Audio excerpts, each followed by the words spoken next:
कई लोग बोलते हैं कि हम तो सत्संग बहुत कम सुनते हैं, पर जब कोई ऐसी स्थिति आती है ना, तो हमें सत्संग याद ज़रूर आता है ना?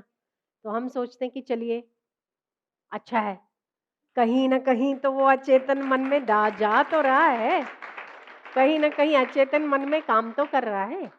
जब वो स्थिति नहीं है, तो हम बड़े खुश होते हैं, रसमय होते हैं, महत्व बुद्धि वाले होते हैं।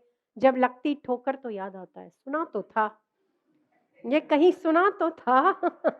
सुना-सुनाया लग रहा है कहीं, तो अब प्रैक्टिकल फिट बैठ रहा है यहीं, सुना तो था कहीं, अब प्रैक्टिकल फिट बैठ रहा है यहीं बेटा। यही तो काम कर रहा है ना सत्संग, मनुष्य के पापों को धोने का काम कर रहा है, संसार का आईना दिखाने का काम कर रहा है। वो और बात है कि किसी को आईना जल्दी दिख जाता है, किसी को लेट दिखता है, जब जिसको दिखता है, हमारा सत्संग तो काम करता है। अच्छा है, अच्छा है। और बिना सत्संग के विचार के ना आपको कहीं समाधान भी प्राप्त नहीं होगा। आप करके देखिए, आप कहीं भी जाके देखिए। आपकी समस्या जो मन की है या शरीर की है या बाहर की है या बुद्धि की है, बिना ज्ञान के उसका समाधान कहीं है ही नहीं। आपको वहां आना ही पड़ेगा और वहीं पर 100% सॉल्यूशन। तो खम का ठोकर खा के आना, इससे सुनते रहना, कभी कोई चीज लग तो जाए, कभी कोई बात लग तो जाए। इसीलिए हम कहते हैं कि भगवान नाम का कीर्तन करना चाहिए और सत्संग श्रवण का हर रोज 15 से 20 मिनट कम से कम नियम बनाना ही चाहिए कि अगर एक एक एक वाक्य भी लग गया ना, तो उद्धार होने में टाइम नहीं लगता। और किस वक्त आपका लोहा गर्म है पता नहीं, अगर लोहा गर्म है तो तप जाएगा, तप जाएगा तो हो जाएगा काम, है ना? किस समय सोना तपा हुआ है बन जाएगा आभूषण पता नहीं। तो किस समय हमारे मन की स्थिति वैसी है, सुनते रहेंगे, लग जाएगी। अगर भगवान की कृपा हो जाएगी, आपका पुरुषार्थ वो लगने वाला हो जाएगा योग। बस इसीलिए सुनते रहना चाहिए, समझ में आए कि नहीं आए सुनते रहना चाहिए। बच्चा जब नर्सरी में जाता था तो उसे थोड़ी समझ में आती थी ए फॉर एप्पल, वो बोलती थी A for apple, B for bat, उसको तो यही आता था, है ना? हर रोज माँ बेचारी छोड़ के आती थी, माँ का दिल भी दहलता था छोड़ने में उसको कि मेरा बच्चा छोटा सा कलेजे का टुकड़ा बेचारा, बच्चू सा, छोटू सा बच्चू, अपने से अलग कर रही हूँ पहली बार। बार बार उसका मन भी ऊपर नीचे हो रहा था। और बच्चे का तो होता ही है, उसको सारे अपनी माँ के अलावा सब दुश्मन ही दुश्मन लग रहे थे। पहली बार जब आप स्कूल में बैठे, नर्सरी में बैठे होंगे, सारे मेरे दुश्मन हैं, है ना? और बोलती ओ देखा मम्मा आ जाएगी, वो मारेगा बच्चा आपको। अगर आप टीचर हैं वो मारेगा नहीं, मुझे मेरी माँ चाहिए, उसको माँ के अलावा और कुछ नजर नहीं आता है कि नहीं? उसको ए फॉर एप्पल हो, ए फॉर एयरप्लेन हो, कोई मतलब नहीं है उसको, है ना? एम फॉर मंकी हो कि एम फॉर मड हो, इसे कोई मतलब नहीं, एम फॉर ममा होनी चाहिए बस। हम्म। हाँ, उसको इस माँ शब्द के अलावा कुछ समझ नहीं आता है, फिर भी बच्चा एमबीबीएस बनता है ना। कैसे बनता है? क्योंकि वो नहीं सीखता है, वो रोता है, वो मारता है, कभी स्केल हाथ में हो तो वो पटकता है, फिर भी टीचर उसको सुनाना नहीं छोड़ती, बेटा ए फॉर एप्पल, 1 2 3 बेटा लिखो। नहीं, घर जाना है। ओ मम्मा, ए फॉर एप्पल करते करते ए फॉर एयरप्लेन भी उड़ा लेता है ना। हाँ, पढ़ के ही उड़ाता है ना। एप्पल से शुरू करता है, एयरप्लेन उड़ा देता है। तो सुन सुन के ही ना, इसीलिए सुनना तो चाहिए। समझ में आता है नहीं आता, फिर भी सुनते रहना चाहिए। कभी ना कभी अपन भी अनंत यात्रा का एयरप्लेन उड़ा देंगे तो क्या ही पता, है ना? ये कृपा कुछ भी कर सकती है।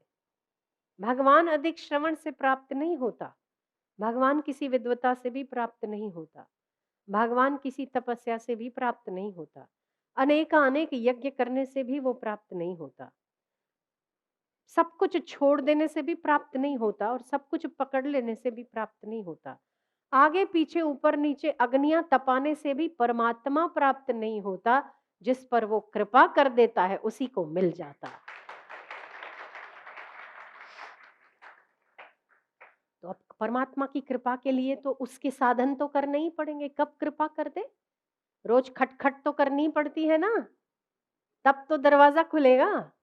इसीलिए सत्संग सुनना, संकीर्तन करना, उसको खटखट करना, ताकि उसको ध्यान रहे कि देखो भाई, मैं सो भी रहा हूँ, जो के भी खा रहा हूँ, मन इधर उधर दौड़ा भी रहा हूँ, पर सुन तो तेरे लिए रहा ही हूँ, है ना। ये मेरी अटेंडेंस लगा देना भाई। कबीर जी के सत्संग में एक बहरा जाता था और सबसे आखिरी में बैठता था। आखिरी में बैठता था तो उसे कुछ भी सुनाई नहीं देता था, कुछ भी सुनाई नहीं देता था। और कबीर जी ऐसी कुछ बात करते ना, तो आसपास जैसे अभी आप लोग हंस रहे हो, तो कोई ऐसी बात निकलती तो सब हंसते, तो ये देखता है ऐसा और फिर फिर दूसरों को देखता, वो हंस रहे पर वो बहरा था तो लोग चुप हो जाते थे, उसको सुनाई नहीं देता था। हंसता दिखता था उसको, इसीलिए वो हंसता था। और जब आंखें बंद करके हंसता था तो लोग सब चुप हो जाते थे, पर वो ताली बजा के हंसता ही रहता था। तो लोग उसको बोलते चुप चुप, पर इसको सुनाई नहीं दे तो काय का चुप। चुप तो कोई सुने तब तो वो चुप हो। फिर उसको घुटना बजाते थे, तो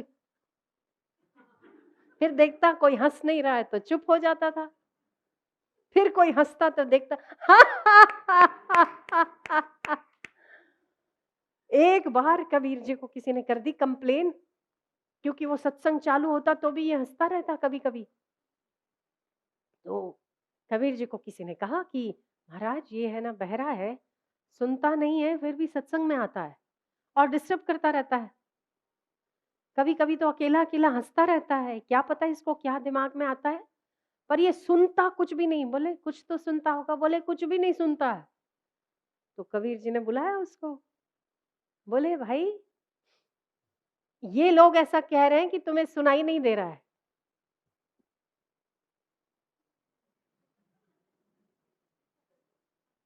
ये लोग कह रहे हैं कि तुम्हें कुछ भी सुनाई नहीं।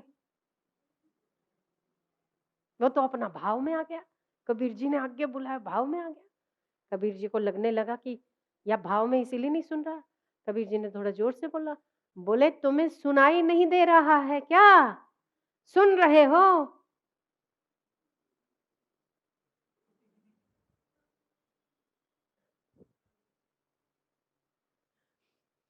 कबीर जी ने इशारा किया,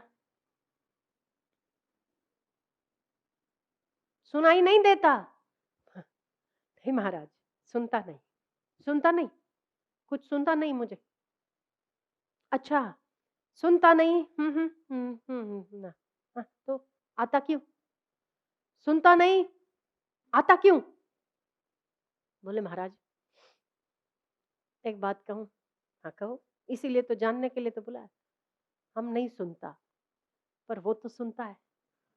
क्या बहरे ने क्या बात कही? मैं नहीं सुनता, उसको सुनाई देता है। वो तो बहरा नहीं है ना, उसी के लिए आता हूँ।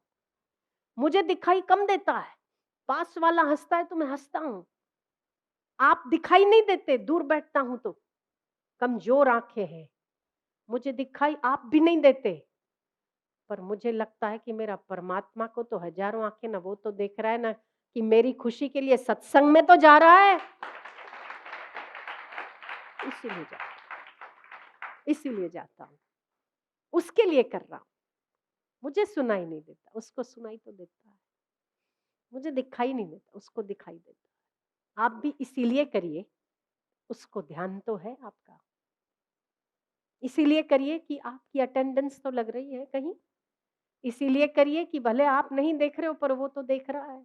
प्रयत्न करते रहिए, वो समझ तो उसको आएगी कि आप कोशिश तो कर रहे हैं। कभी न कभी गिरकर उठने में, उठकर गिरने में, फिर से गिरकर उठने में, अगर 100 बार भी गिरना पड़े, एक बार यदि माँ की नजर पड़ जाए तो कहीं माँ ही उठा के ऊपर बिठा ले, ये भी तो हो सकता है ना। पर यदि खिलौनों में रम गए, खिलौनों में अगर रम गए, तो माँ सोचेगी कि चल खेल रहा है ना, मेरी जरूरत नहीं है। आप करते हो ना बच्चों के साथ ऐसा? बच्चे को पकड़ा देते हो कुछ, जब तक कि बच्चा वाह जोर से नहीं रोता तब तक माँ ध्यान नहीं देती। सच है ये। माँ सोचती है, निश्चिंत होती है, चल खेल तो रहा है ना।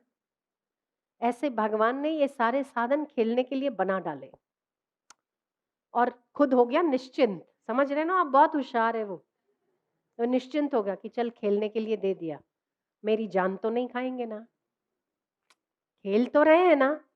अगर आप खेलना शुरू कर दिए तो उसका ध्यान गया, वो सोचेगा कि अब खेल रहे हैं। पर अगर आपकी उआ सुन लेगा ना, जब भी उतनी ही दौड़ कर वापस आपके पीछे आएगा, ये भी पक्का है। वो माँ से भी बढ़कर माता है।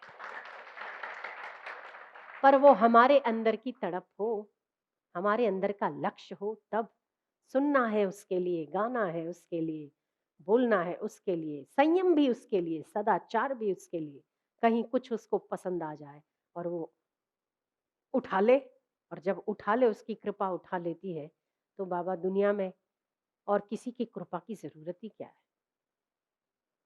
इसीलिए आपको करना है। सत्संग सुनने से भगवान मिल जाएगा, ध्यान करने से भगवान मिल जाएगा, ये करने से ये हो जाएगा ना, कुछ नहीं होगा। इस करने से हो सकता है कृपा करने वाला कृपा कर देगा। आप तो केवल कोशिश ही कर सकते हो ना। कोशिश करिए। जैसे वो बहरा सुनाई नहीं दे रहा है, पर उसको सुनाई दे रहा है इसीलिए आ रहा है। दिखाई नहीं दे रहा है, पर उसको दिखाई दे रहा है इसीलिए आ रहा है। परमात्मा मुझे देख रहा है ना कि मैं कदम कदम चल रहा हूं, इसीलिए मैं कर रहा हूं। आपके भी परमात्मा देख तो रहे हैं कि आप कोशिश कर रहे हो।